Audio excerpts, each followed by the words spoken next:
What's up guys, this is Eddie, welcome to the new video. Ice Tank, let's go.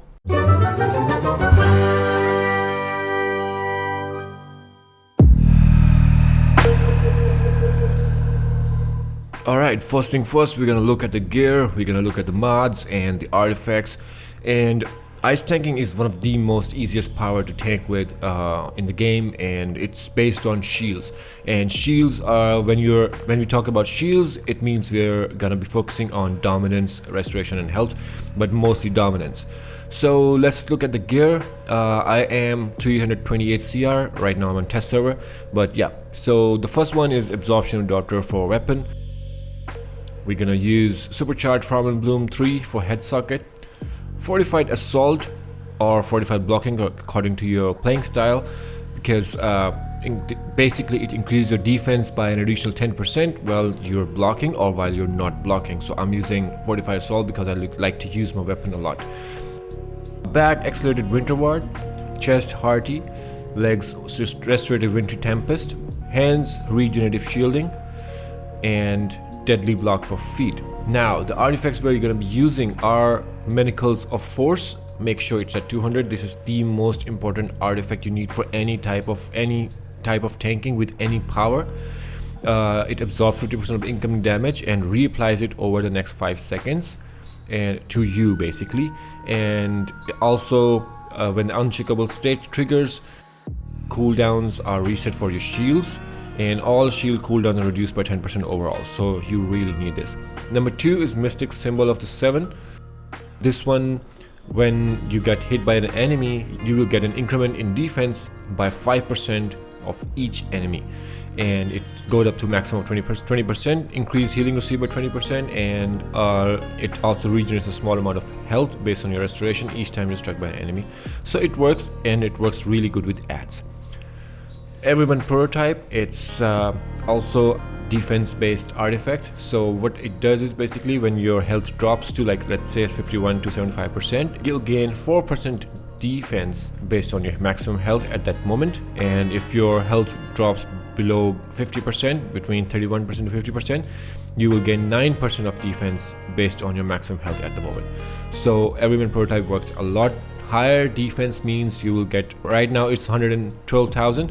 So let's say you're getting hit by 10,000 per tick by an enemy. So if you have higher defense, it will reduce the incoming damage. So defense reduces damage from non-threat enemies. So higher defense means less damage you will take. One more artifact I like to use, and you should use it too, it's the Eye of Gemini. Eye of Gemini is basically a green circle which is cast below you. You might have seen it, people running it. So in tank or healer role, whenever you pop a supercharge, the green circle will pop. So when you're inside that circle, it restores 3% health and 2% supercharge every second. And when the green circle expires, all the players inside that green circle will be healed for the same amount of health restored by that green circle which you received. While you're standing in the green circle, it will also get 5% dominance, health and restoration. So it's really, really good for tanking. Make sure you use that, and make sure try to get it to 200, because the higher rank it have, the longer the green circle stays. Now let's look at the skill points allocation. For weapon, I'm using one-handed. I love this weapon for tanking. It's quick with countering, it's quick with the combos. So right now on test server I have only 411 skill points, but it's still more than enough for tanking with this power. But obviously more skill points you have, you will get more stats out of it. Under super speed, make sure to go down all the way over here and get these 5 inits as well. So this will basically increase your root resistance and 10% in case resistance, and this will also increase your 10% impulse resistance. Get this one as well, dash attack. It's a 2500 supercharge. It works for EOG purpose basically, and like in the description it says, in super speed mode only dash forward at blinding speed, knocking down intervening enemies while preventing damage and control effects for a short time. So it's a lifesaver supercharge. There's a similar for that, I think, perfect poise for acrobat 2500, and these superchargers are actually really good to use with EOG. So get this. Under iconics, we're gonna get hard light shield, we're gonna get Amazonian deflection, and we're gonna get Farm and Bloom. Farm and Bloom is also a 2500 supercharge. It will heal you instantly over time, and It's really good. Under stat points, hybrid, of course, with ice, because we really want to use the weapon attacks with this. Hybrid will give you 5% dominance, restoration, vitalization, and might. So get this one. Just put 10 points in critical healing chance, 10 points in critical healing magnitude, then put everything in dominance. Second thing, you can go for restoration or you can go for health. It depends on your preference, but in this case I went for health, but you can go for restoration as well. So these two work together. So if your dominance is higher and restoration is higher, your shields will be stronger. So you can put everything in restoration as well, but I just went for health. It works for me sometimes, sometimes it don't. I just switch back to restoration. Now looking at the loadout, okay, very simple loadout. This loadout works in every single situation. Number one is your pull, multi-target pull.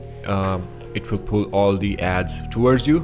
0.5 second cooldown, so it's really fast. Number two is your main shield, Winter Ward. This is the strongest shield. Number three is reflection, also a shield, same thing, and some of the damage will direct it back to your attacker, but it's not as strong as Winter Ward. Number four, hard light shield, really strong, same as Winter Ward. Number five, Amazomium deflection. This is the most strongest shield in the game. Absorbs massive amount of damage, but puts you in a blocking position so you can be block broke. Number five is Shatter Restraint. It's kind of a shield, but I won't take it as a shield, just use it for group breakout. So this is your loadout.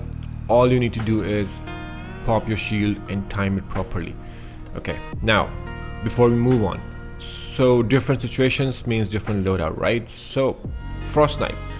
Frost Snipe is basically a tank taunt. So it taunts a single target to attack you instead of others, and the effect is more powerful and will not be broken by a standard tank roll taunt. So that means if there's a single boss you're fighting, let's say you're in survival mode and there are no ads, put this on, taunt it. And if, let's say, if there are two bosses and there are two tanks, one of the tank will put this, so the boss will attack them, other tank can take the ads. So Frost Snipe works in certain situations. Okay, second thing, what you're gonna do is, let's say you're running EOG instead of Mystic, so you'll be running Manacles, Everyman Prototype, and EOG, Eye of Gemini. So what you're gonna do is, in some situations I only run one supercharge, but in other situations you can run two supercharges.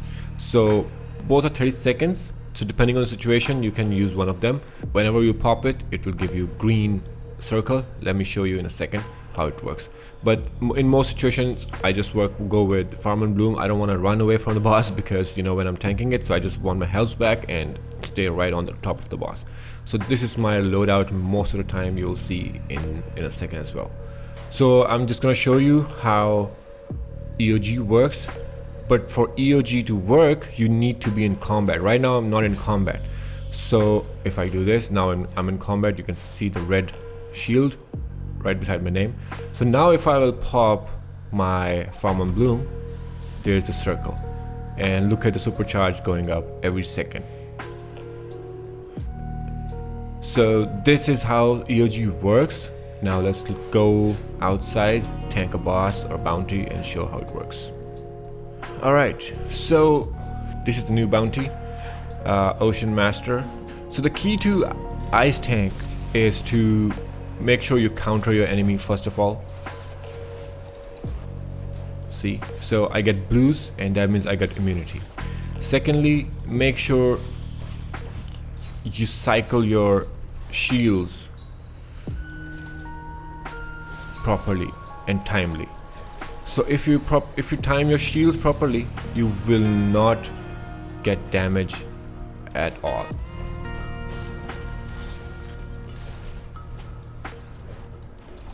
And I just got countered. That means he has blue now, so wait for 5 seconds and he will get countered again. So right now he has blue, so he can't get countered. And here we go, now we can counter him. So cycle your shields and you're good to go. Cycle your shield properly, timely. Do not let them expire, and counter as much possible. You get immunity out of it, your shields will stay longer, you will get less damage, and you don't need any healer or troller with you. The reason you don't need troller is because you are running hybrid. So hybrid means you'll be getting your power back when you're using your weapon attacks. So that's about it. With ice tanking, it's countering, timing your shields, and you're good to go. So this is it, guys. If you have any questions, just let me know in the comment section below and I'll get back to you. Ice tanking is very simple. I just told you how to do it. I have nothing more to say and there's nothing more to teach. But yeah, I'll see you guys next time. Signing out.